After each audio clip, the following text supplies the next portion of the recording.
penerbitan Surat Perintah Penghentian Penyidikan atau SP3 terhadap Egy Sujana memicu reaksi keras dari advokat Firdaus Wibowo.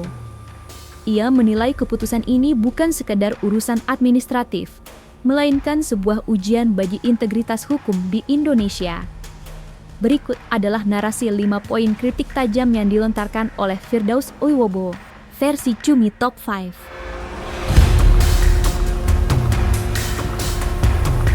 Keputusan pihak kepolisian untuk menghentikan penyidikan SP3 terhadap kasus Egy Sujana mengundang reaksi kritis Firdaus Wibowo. Ya, seperti diketahui beberapa waktu lalu Egy Sujana berhasil mendapat SP3. Kemudian Firdaus menyoroti bahwa jika alasan dibalik pemberian SP3 kepada Egy Sujana didasarkan pada pertimbangan keadilan atau kebijakan tertentu, maka standar yang sama wajib diterapkan kepada seluruh terlapor dalam kasus serupa. Ia keberatan jika keputusan tersebut terkesan eksklusif dan hanya menjadi hadiah bagi satu individu saja. Firdaus berpandangan bahwa keadilan tidak boleh diberikan secara tebang pilih. Lantas seperti apa penuturan pihak Egy Sujana terkait SP3 tersebut? Dan seperti apa kritik tajam Firdaus Wibowo?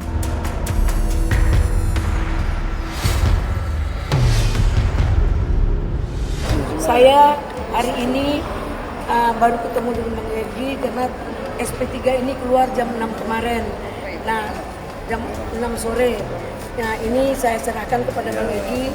Ini SP3 Abang. Ini pencabutan. Yang cabut ke tahun. Sudah. Ini sudah di apa? Sudah diimigrasi. Sudah diurus semua. Ini dari kejaksaan juga nih, Bang. Bang Egy Sujana ini telah di SP3 atas laporan Pak Jokowi. Entah laporannya mana, kan kita banyak laporan ini. Betul. Laporan tersendiri terhadap Roy Suryo dan saudara Rismon dan bukan saudara, gue bukan saudara Rismon, itu Rismon itu saudara lagi. Laporan si Roy Suryo dengan si Rismon Betok ini, Rismon Sianipar dan si Dr. Tifa ini kan tersendiri. Betul. Klaster 1, kloter 1. Jadi kloter 2-nya ini kan Bang Egy dan si kawan-kawannya lah ya. Gitu. Jadi artinya kalau SP3 ini dilakukan oleh Pak Jokowi terhadap laporan itu, harusnya SP3 ini difungsikan untuk semua terlapor. Ya kalau menurut undang-undang ya, konstruksi hukumnya. Jadi gue nggak mau ikut campur nih kalau urusan itu.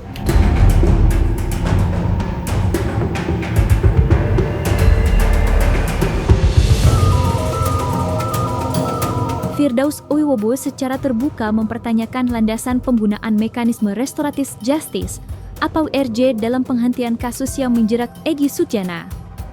Menurutnya, penerapan RJ dalam perkara ini terkesan dipaksakan dan tidak sesuai dengan koridor hukum yang seharusnya berlaku dalam sistem peradilan pidana di Indonesia. Lantas, apa alasan Firdaus Wibowo beropini demikian?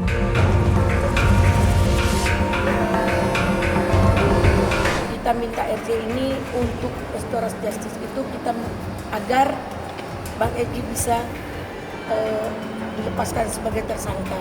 Begini, restoratif justice, saya nggak tahu makna restoratif justice yang dipahami oleh Profesor Egy Sujana.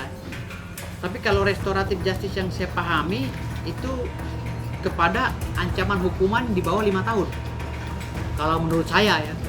Tapi kalau di atas 5 tahun, apakah bisa di restoratif justice? Ini sepanjang pengetahuan hukum saya gitu loh. Apakah bisa itu restoratif justice?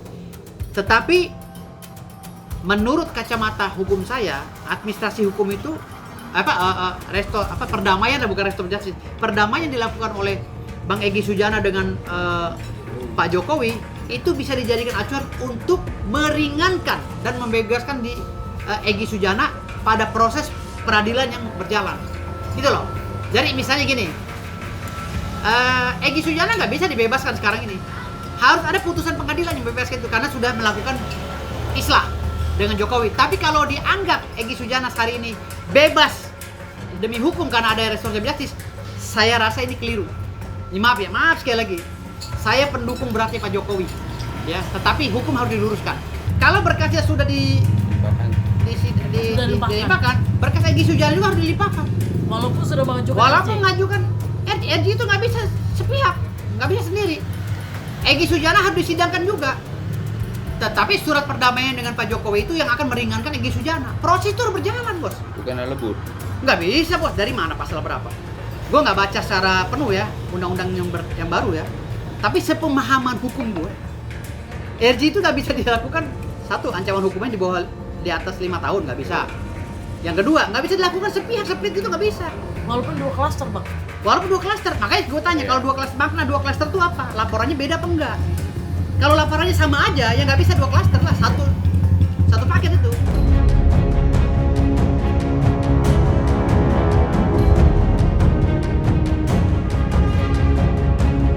Egy Sujana menekankan bahwa dirinya tidak bisa dilaporkan atau diproses secara hukum karena kapasitasnya sebagai seorang advokat yang sedang menjalankan tugas. Namun, argumen ini mendapat penolakan keras dari praktisi hukum Firdaus Oiwobo. Firdaus Oiwobo menegaskan bahwa jabatan atau profesi advokat jangan sampai dijadikan tameng untuk menghindari jeratan hukum. Ia menolak keras narasi yang dibangun bahwa seorang advokat memiliki hak istimewa yang membuatnya tidak bisa dilaporkan ke pihak kepolisian. Lantas seperti apa penegasan Egy Sujana? Dan seperti apa opini Firdaus Oiwobo? Saya tidak pantas ditersangkakan. Satu, saya advokat. Advokat itu punya undang-undang, namanya Undang-Undang tentang Advokat nomor 18 tahun 2003 pasal 16. Advokat tidak akan terkena pidana apabila dia melakukan profesinya, tugas profesinya dengan itikat baik. Nah itu pertanyaan. Kalau advokat memaki-maki orang, ya kena lah. Nggak ada imunitas di situ. Memfitnah. Dia memfitnah Bang, apalagi.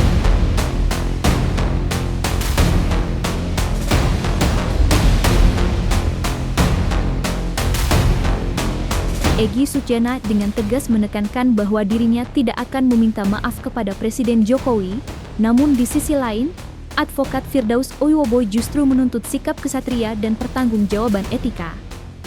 Firdaus Oiwobo memberikan pandangan yang kontras. Ia menegaskan bahwa gugurnya status tersangka tidak serta-merta menghapus beban moral atas kegaduhan yang telah terjadi. Firdaus berpendapat bahwa secara etika dan adab bernegara, Egy Sujana tetap wajib meminta maaf kepada Presiden Joko Widodo. Lantas seperti apa penekanan Egy Sujana? Dan seperti apa opini Firdaus Oiwobo atas sikap Egy Sujana yang menekankan tidak meminta maaf kepada Jokowi? Intinya ya, soal ijazah mengakui kalau itu palsu. bukan ditema begini dong. Tidak ada pembicaraan itu. Udah understanding aja. Lanjutnya oleh ini. Sorry ya, tidak bermaksud nih. Tapi intinya itu, saya tidak pernah minta maaf. Kalau nggak ada kata maaf ya lanjutin lah perkaranya, ngapain sih?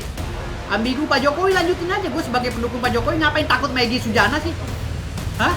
Takut amat sama Profesor Egy. Ayo kita perang aja yuk. Yuk di pengadilan. Takut amat si Pak Jokowi, apa kurang tuh si ini siapa siapa Otto Hasibuan anaknya Yakub Hasibuan, apa Yakub takut lawan Egy.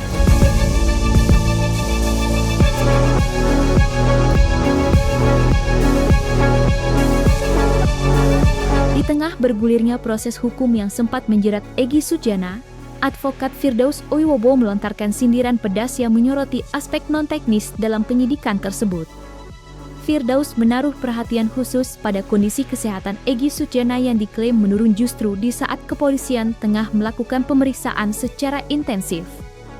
Bagi Firdaus, fenomena mendadak sakit ini terkesan menjadi pola klasik yang kerap muncul sebagai upaya untuk menghambat kelancaran proses keadilan. Lantas seperti apa bunyi sindiran Firdaus Oiwobo?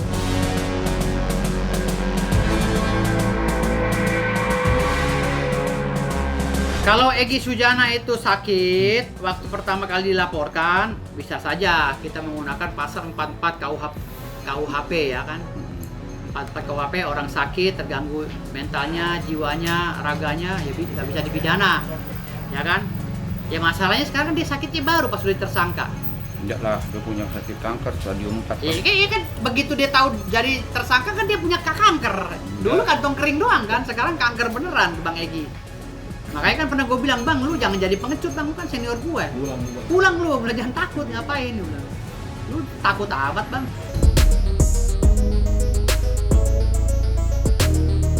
Dan jangan lupa untuk like, subscribe dan juga share channel YouTube Cumi Cumi.